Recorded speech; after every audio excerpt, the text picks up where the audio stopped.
Good afternoon and welcome to Darlington Race Day Live. I'm Joe Murano. To really just hope that the weather holds off for this game because Coastal Carolina and the Teal will be in the house tonight as the Pelicans will be rocking the Myrtle Beach Teal jerseys. Oh, not too bad. That's not too bad. It's the drivers that grab the headlines once they get the win, but in a NASCAR race, every second matters. What's the strategy that some of these drivers need to do to emerge victorious? We all know Darlington, one of the tougher tracks out there to handle. And it's got to be side by side at the start-finish line. Myrtle Beach Speedway has become part of racing history. The track and style of racing make for one of the more entertaining rides the sport can provide. All I know is on short tracks, it's you're running as hard as you can every lap. You know, it's they call it white knuckle driving. The track provides an experience different than most. Borrow your pen for a second. And at this level, fans have a chance to actually get to know some of the budding stars of the sport. I mean, I see a lot of fathers bringing their little kids out. You know, I think because, you know, their father brought them out at one point. This grassroots racing landmark serves as an important rite of passage for any driver as history thrives on the roads of the Speedway. We got after it with some archery, and our winner is the indicator of who is the most focused and steady when the pressure's on. Here we are again, Joe Murano right here, right behind me, Dan Fanning, thinking that we're both archers now, just as John Black of Sand Dune Archery Club called it, archery debacle. Let's go and let's see who's the best. 5 arrows, Dan, are you ready? No. Great, I love to hear that. Oh, that's not too bad.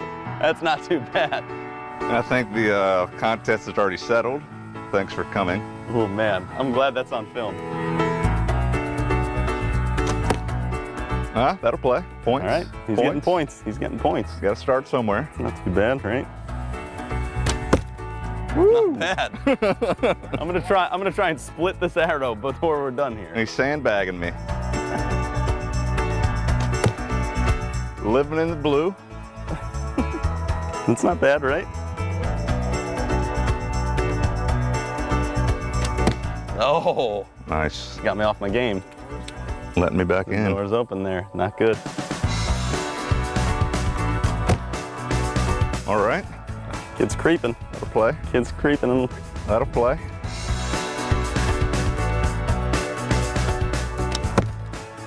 That felt good. That felt good. I think the door just closed on. I mean, the leaves are up there if you want to go for it. All right. All right. Got me sweating a little bit here. I think they said brown was like 20 points, so if you just want to aim for the brown. Okay. I always like the bow and arrow guy in the Avengers movies that everyone forgets about. No pressure, no pressure, no pressure.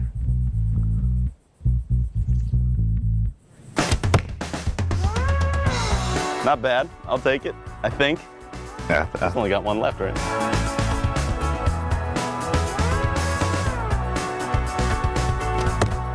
Impressive comeback by Dan. Shall we tally up?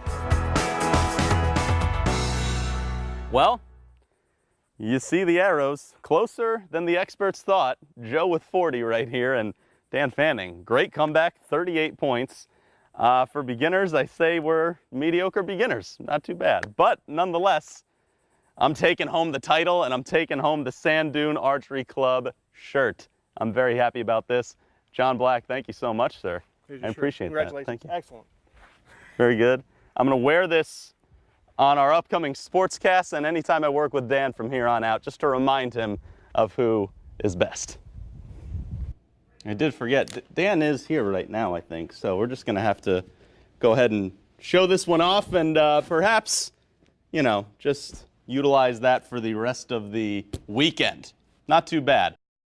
Carolina Forest has often been among the top of the high school baseball polls this season, and the team was playing like it belonged there in the Panthers postseason opener this evening. At home, hosting Spring Valley tonight, and the Vikings with runners on first and second early, but not to worry. Look at the liner right to Joey Lewandowski, who squeezes it and steps on second for the unassisted double play to end the inning.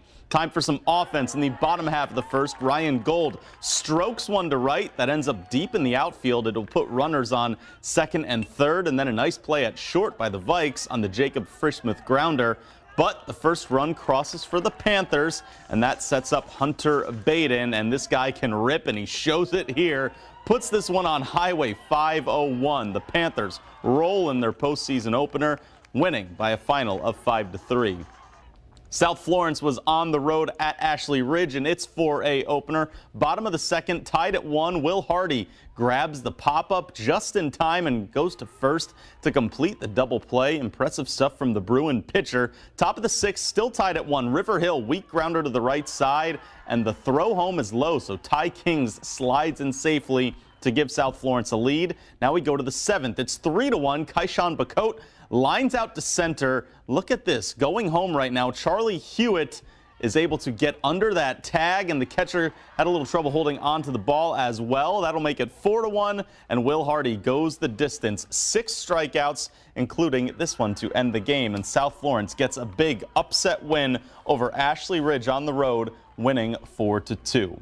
We are just 100 days out until the Summer Olympics take to Rio. You can see all the 2 weeks of action here on WMBF News, and among the new sports reintroduced to the mix will be men's and women's golf. WMBF sports reporter Dan Fanning found some interest in the game may be peaking thanks to its involvement in the Olympics.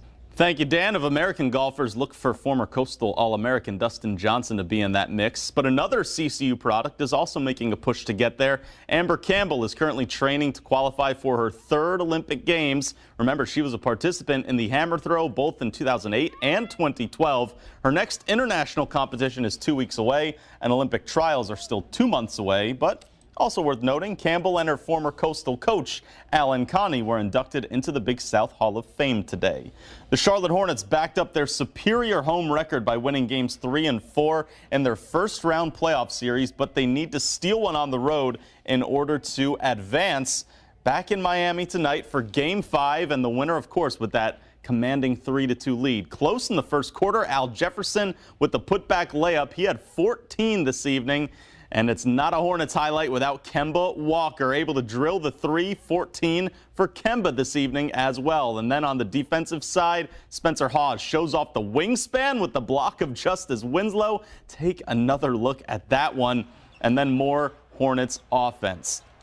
Jeremy Lin, fancy no-look pass to Marvin Williams for the layup. Charlotte does take that 3-2 series lead, winning here 90-88, and the Hornets can close out the series coming up Friday at home in Charlotte. That's sports for this evening. Here in the studio, Joe Murano, WMBF News.